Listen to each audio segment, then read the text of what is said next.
When I was looking on Instagram this past week, everyone was doing their 2025 highlights. And as I was reflecting on my 2025, I didn't want to do a highlight reel because 2025 wasn't a highlight reel. 2025 was one of those years where you look back and you're like, okay, that version of me is gone. Not in a sad way, in a it had to happen. And I've been sitting with this list I wrote 25 things I learned in 2025. And at first I thought it was just a notes app moment. But the more I read it, the more I realized that this is basically the map of my year. So this episode is literally just that, not quotes, not advice, just what I learned. And honestly, since some of these lessons I didn't want, like at all, but all were important in how my 2025 has shaped me and changed me, and also set the projections for what my 2026 hopefully will be. So I'm going to say each lesson in the exact way I wrote it, kind of raw, and then I'll tell you how I got there. Some are quick, and some I'm going to actually sit in them. And I'm not pretending I mastered any of this. And that's kind of the theme of 20s in Progress, is that I'm not the expert by no means, but this podcast and this episode is simply, hopefully, just a helpful reminder and helpful tips for those of you who may be listening to this. Hopefully, it helps you. It definitely has helped me, just kind of sitting back and reflecting on all the things I learned in 25.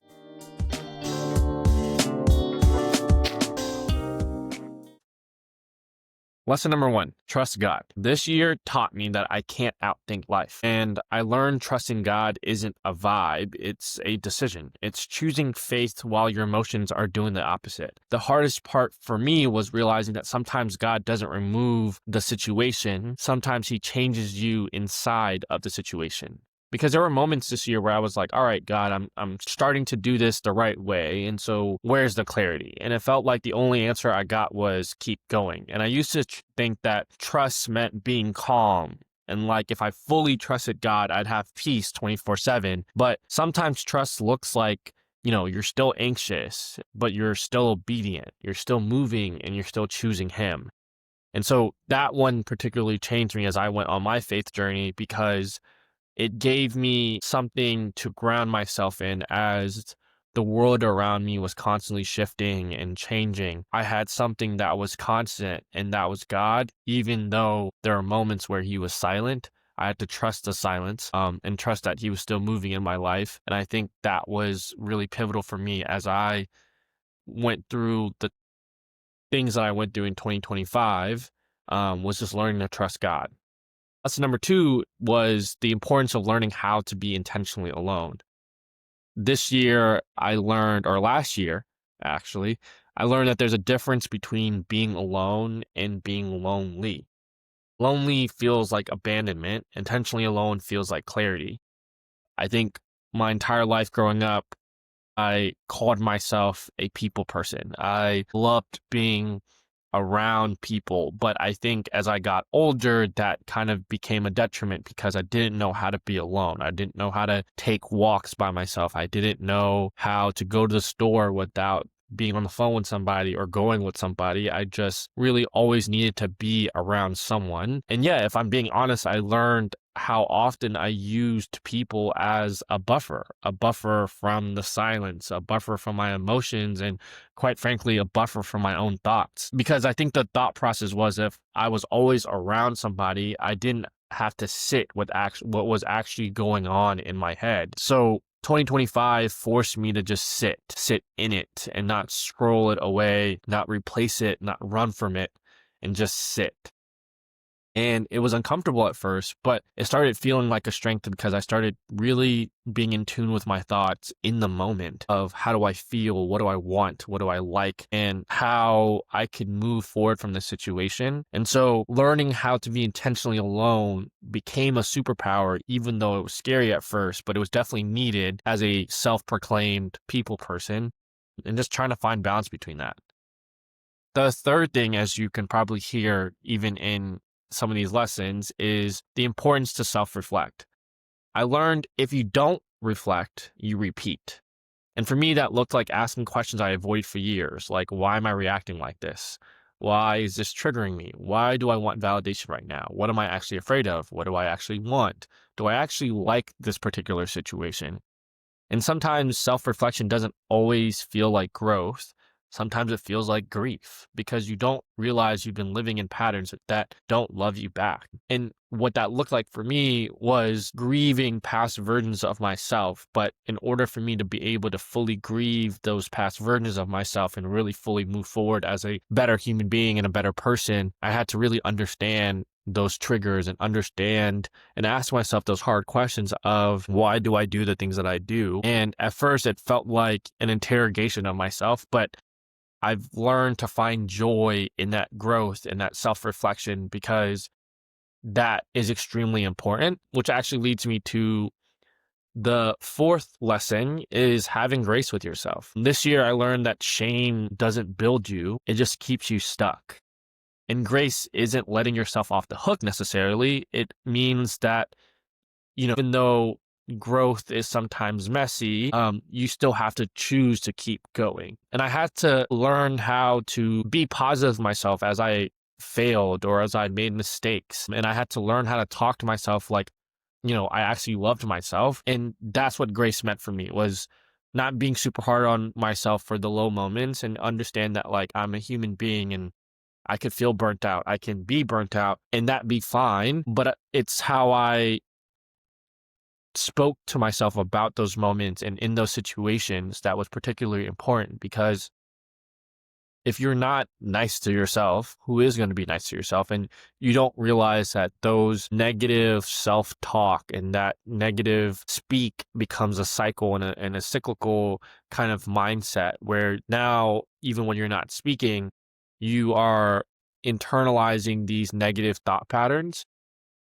And so, yeah, like I just learned to have grace with yourself. And I think if you listen to some of the other podcast episodes, that is something that a lot of my guest also highlighted is learning how to have grace, especially in your 20s, because life is unpredictable. You never know what's going to happen. You change, you endure different things.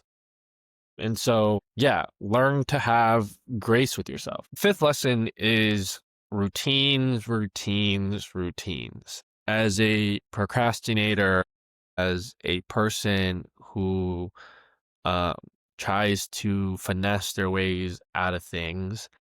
I learned the hard lesson in 2025 about routines. Not because they're cute and it's cool to say on your New Year's affirmation list, but because that the structure that it provides you when life gets tough. When life feels chaotic, routines create a small pocket of control. And when you're healing, routines keep you from spiraling. I think even simple things like having a routine helps you keep your apartment a lot cleaner.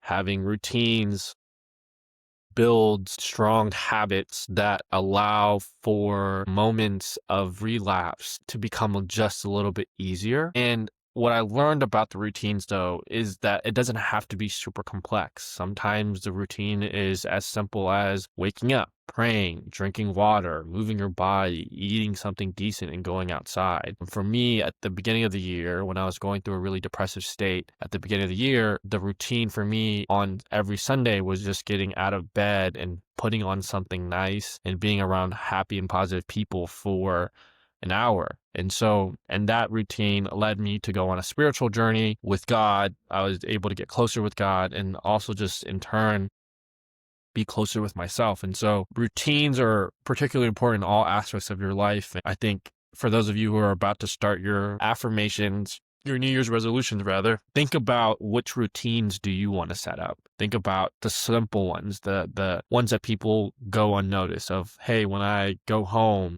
I'm going to change out of my work clothes so I don't feel like I'm at work still. Whatever it is for you, just establish a routine and you'll thank yourself later for it. The sixth lesson is perfection isn't the key, consistency is.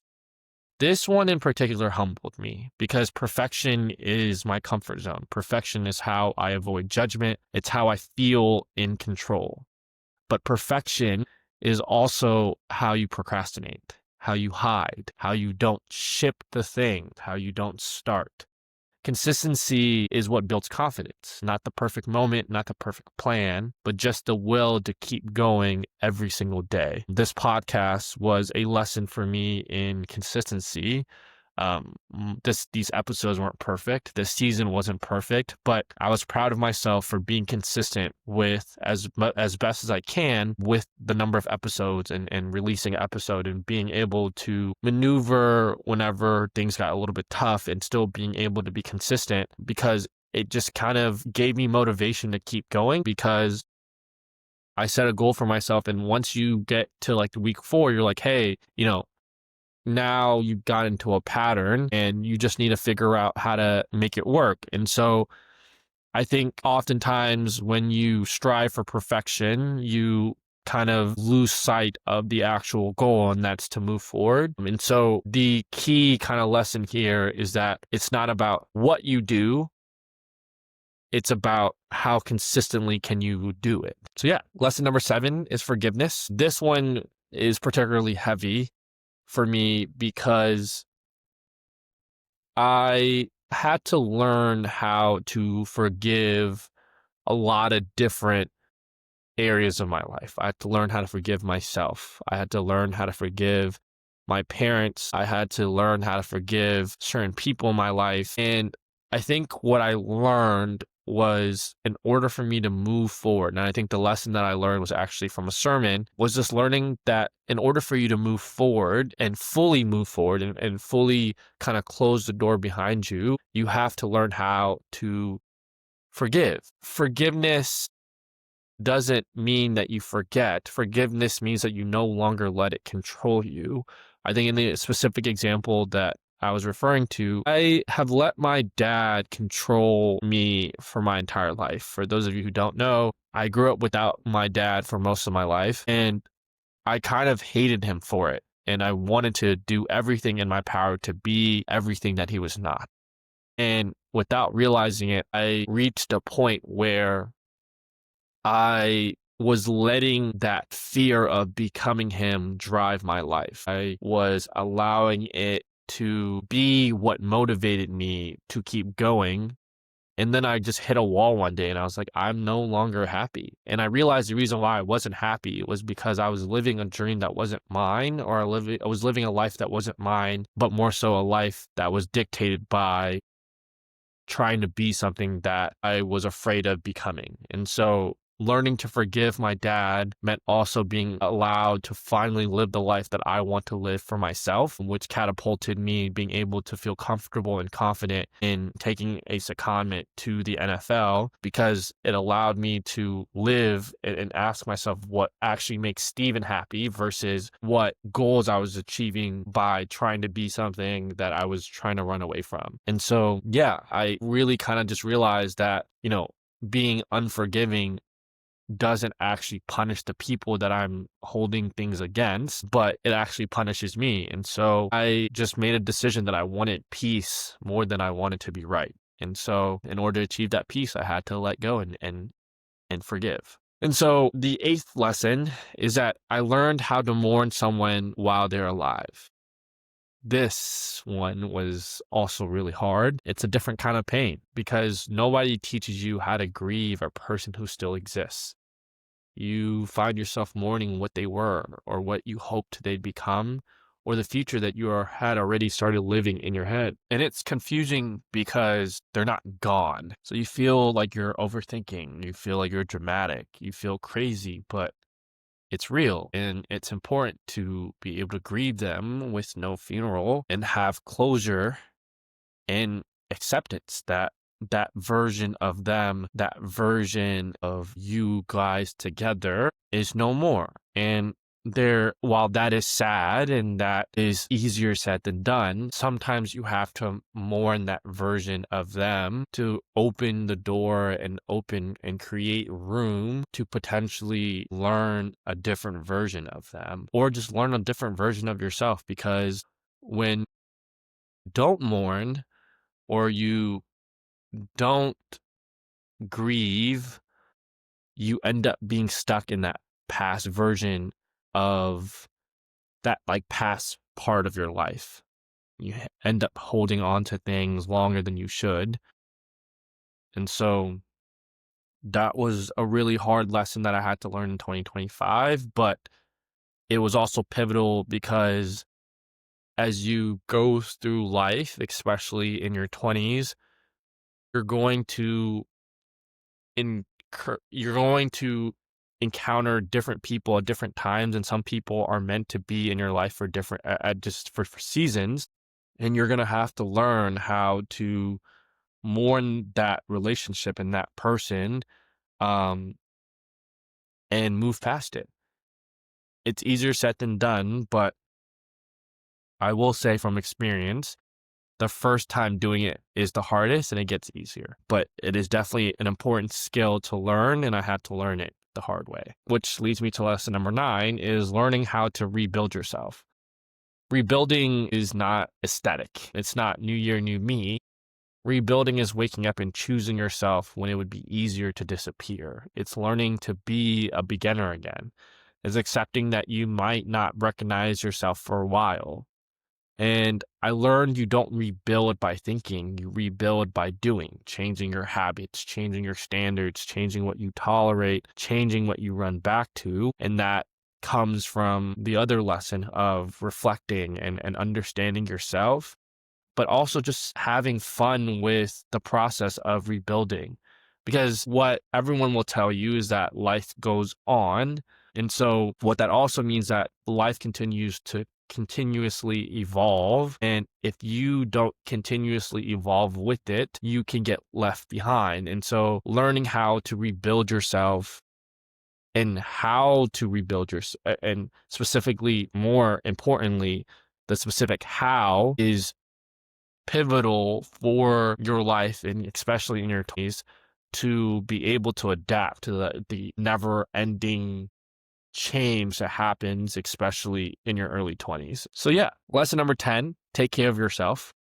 I learned that you can't heal in a body that you're neglecting. And self-care is not just mental health. It's sleep, it's food, it's movement, it's saying no, it's knowing when to rest. And what I just honestly realized is that a exhausted me mentally, physically, emotionally, spiritually is not the best me. And so, I end up making decisions that I end up regretting later that aren't as smart, and I end up having to clean up the messes later. And so I guess a routine, you could say, for me is just learning how to build those small habits so that I can clean up the mess a lot easier um, in my own life whenever the inevitable messes come.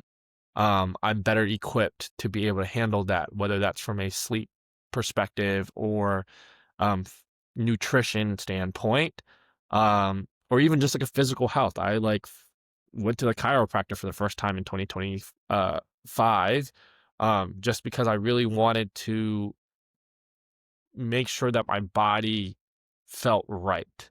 And so, yeah, like that is something that you neglect, especially when you're young, because you like, oh, I have forever, and like my body's gonna be good forever. But no, bones start hurting, knees start buckling, and you get old. And so it's important to build those routines and learn how to take care of yourself. The earlier, the better. Lesson number 11 is finding balance in everything you do. I learned that I'm not naturally balanced. I'm naturally all in, and then I burn out.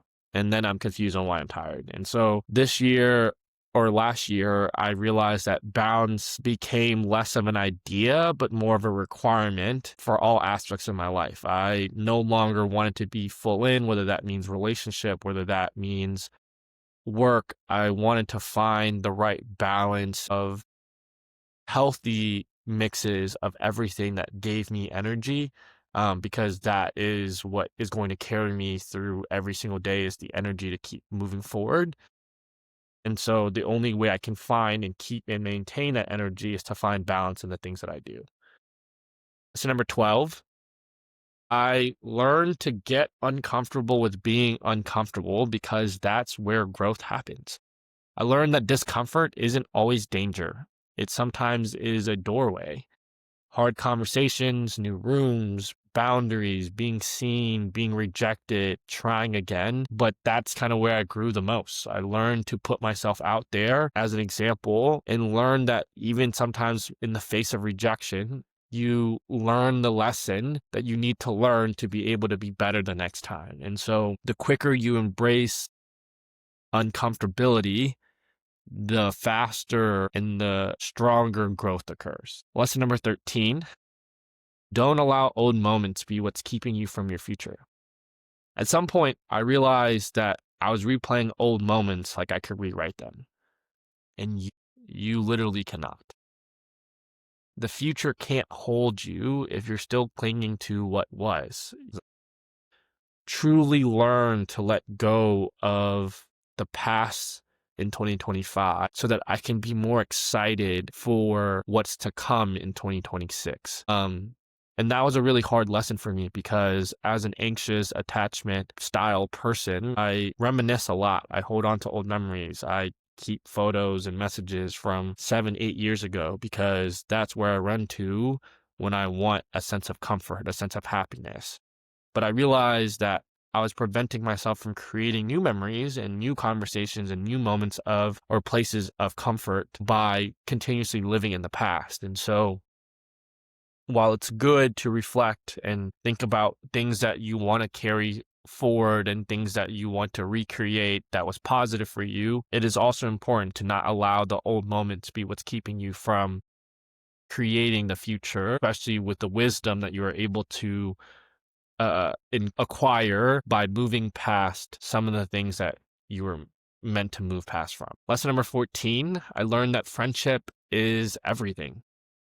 This year or last year, I keep on saying this year, 2025, friendship carried me in a lot of different ways. And like it wasn't just the fun stuff, it was the real stuff. It was the, hey, you're not okay, and I can tell stuff. It was the check-ins. It was the being there every day of the week for me to FaceTime and talk about the same problem. It's the, you know, it was the initial 30 people that followed this podcast page who were all my friends. And so I learned that friendship is more important than a lot of different things, and it's not neglected, but it's something that is very important, especially in your 20s, is to find the community and find the friends that care about you and also find ways to pour back into those friendships because sometimes you just need a friend. And so it's really important that you spend the time and the energy that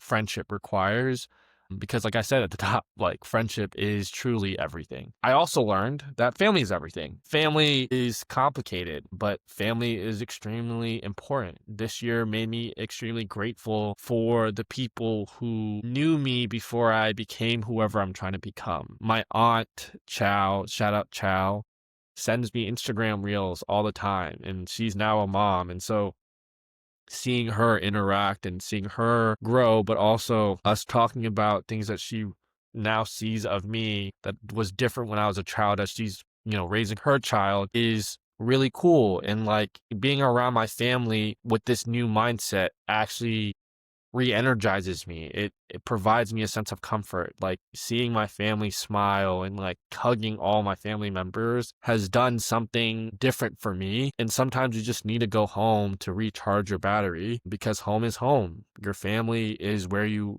need to be, especially for the younger kids in your family. Like it's important to just kind of be there for them. And I made it my sole mission to be the cousin that provides all my cousins with their first pair of Jordans and making sure that they're fly and things like that. And it's arbitrary, but it's the small things that really matter to them in the long run. And so, yeah, like I just realized to really love on your family because sometimes they're the only people that can love you the way that you need to be loved, even when you're not ready to love yourself.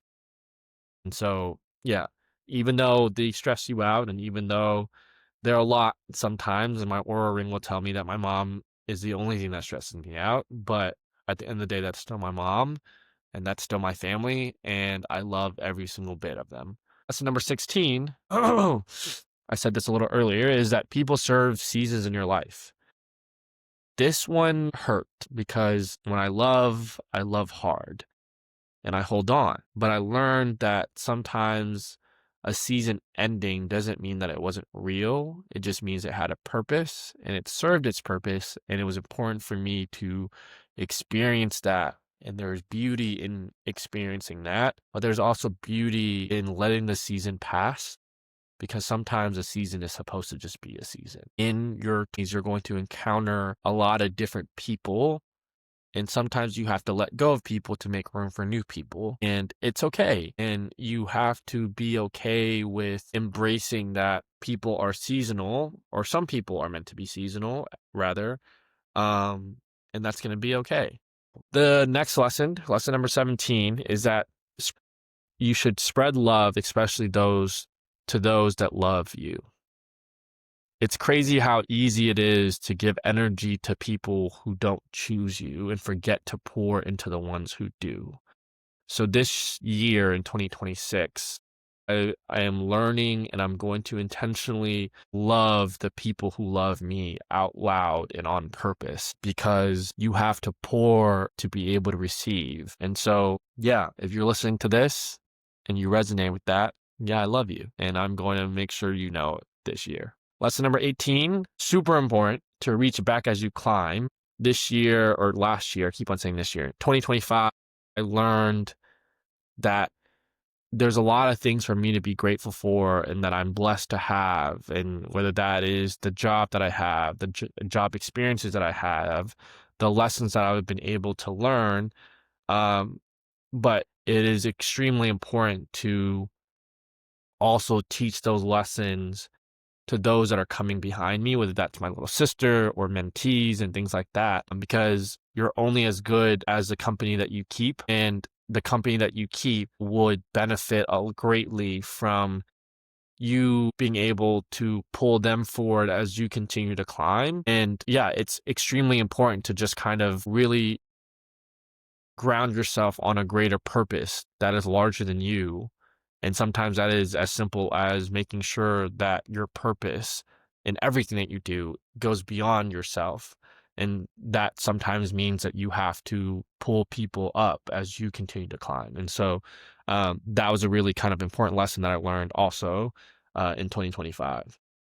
Lesson number 19, I learned to romanticize everything. I realized that joy is a discipline, and romanticizing everything doesn't mean that you ignore the tough moments. It just means that you focus on the beauty or the silver lining in the tough moments. It's also training your brain to be more happy. I learned to romanticize long walks. I learned to romanticize sunrises again. I just learned to find joy and happiness in everything, because sometimes that is all that you have, is the slimmer of hope, that of happiness, because the world is dark, and sometimes you have to be the light in it. And that starts with just being able to romanticize everything. And that sounds dramatic, but yeah, it could be very simple as just enjoying small details of small moments. But that starts with just kind of like small things. And so, yeah, like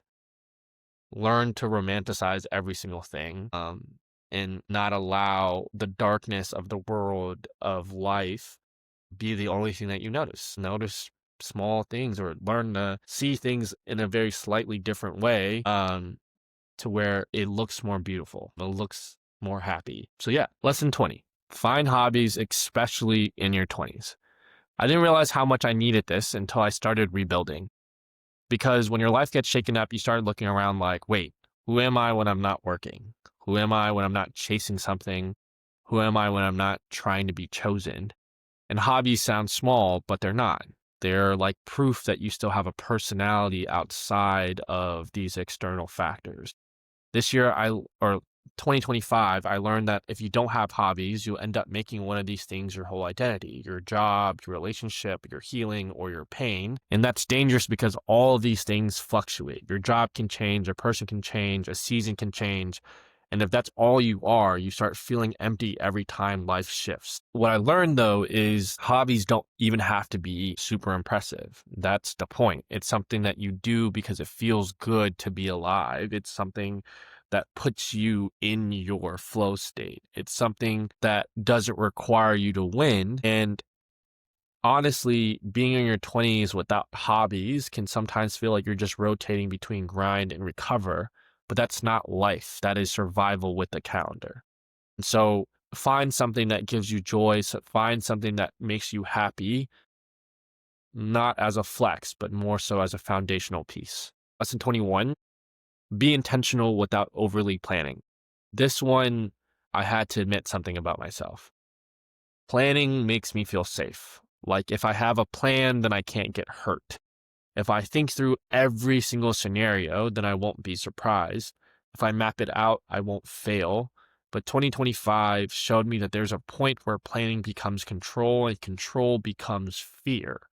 And fear makes you miss the whole point of living because sometimes over planning is just you trying to avoid uncertainty. Uncertainty is literally where faith lives. It's where dating lives. Uncertainty is where purpose lives. It's where growth lives. And being intentional is about standards and direction. Over planning is trying to force an outcome. This year, I had to start catching myself when I'd be like, okay, but what's the perfect move or what's the optimal decision in this particular situation? And sometimes the answer was simple as there isn't one. Just show up and be yourself. And it's actually quite funny because the more I loosened my grip, the more life felt open again and didn't feel uncertain. It just felt open. And there was power in that reframing. Lesson 22, know your worth in all aspects of your life. I wrote this one down in particular because I realized I was only confident in certain rooms where I knew my worth when I was performing well, when I had momentum, when I felt impressive, when I was being validated. But then in other parts of life, especially emotionally, I'd negotiate. I'd over-explain. I'd accept crumbs because I liked the idea of what something could be. I'd let inconsistency slide because I didn't want to be too much. And 2025 taught me knowing your worth isn't a mantra, it's a behavior. It's what you tolerate, it's what you revisit, it's what you respond to quickly and what you don't. Sometimes knowing your worth looks like silence, like not replying immediately, like not trying to convince someone, like letting something die instead of keeping it alive with effort. And this year, I had a few moments where I could literally feel two versions of me in a conversation. Old me wanted to prove that I'm worthy. New me wanted to see if they were worthy of access to me. And that shift right there, that's the lesson. Know your worth everywhere, not just where you feel strong. Lesson 23, find what you're passionate in. I used to think passion was supposed to hit you like lightning. Like one day you wake up and you're like, this is it. This is my thing. But 2025 taught me passion is quieter than that. It's when you keep circling back to a specific thing, even when nobody claps, even when it's inconvenient, even when you're tired. Passion shows up in what you research for fun. It's what you naturally want to talk about, what you do and then look up and realize time passed. And I had to be honest, I've ignored passion before because it didn't feel practical, or I didn't feel ready, or I didn't feel like I could be great at it. But passion isn't a guarantee of success. It's just a compass. And when you follow it, you start building a life that actually feels like yours. Which sounds obvious, I know, but it's not because a lot of us are living lives that make sense on paper, but still feel empty. And so find your purpose, find your compass, and find what you're truly meant to be. Lesson 24, truly find what your purpose is, even if it's simple. This one matured me because social media makes purpose feels like it has to be dramatic, like it has to be some huge mission, huge platform, huge impact. But I started realizing some people's purpose is simple and it's still sacred. Purpose can be being consistent, being present, being happy, being a safe person, building something honest, loving people well, breaking cycles. And I think I need to hear that because sometimes I pressure myself into thinking if I don't find out the big purpose, then I'm behind. But maybe purpose isn't always one thing. Maybe it's a direction. Maybe it's how you show up in the rooms you've already are in. And this year, I started respecting the simple things more because simple is usually what lasts. Like anybody can be loud, but not everyone can be steady. And I learned this in a conversation with God when I asked him what my purpose is. And he just told me that, Stephen, I told you to be I made you to be a happy and positive person. And that has been my compass for everything that I do. Does it make me happy? Does it make me a positive person? And if it doesn't, how do I remove that so that I become a happier and a more positive person? The last lesson, lesson 25, is to go chase your dreams even if you never realized that it was a dream. I put this one last because I think it's the most honest one. Because I didn't always know what my dreams were. I think I had dreams, but I called them ideas. I called them maybe one day.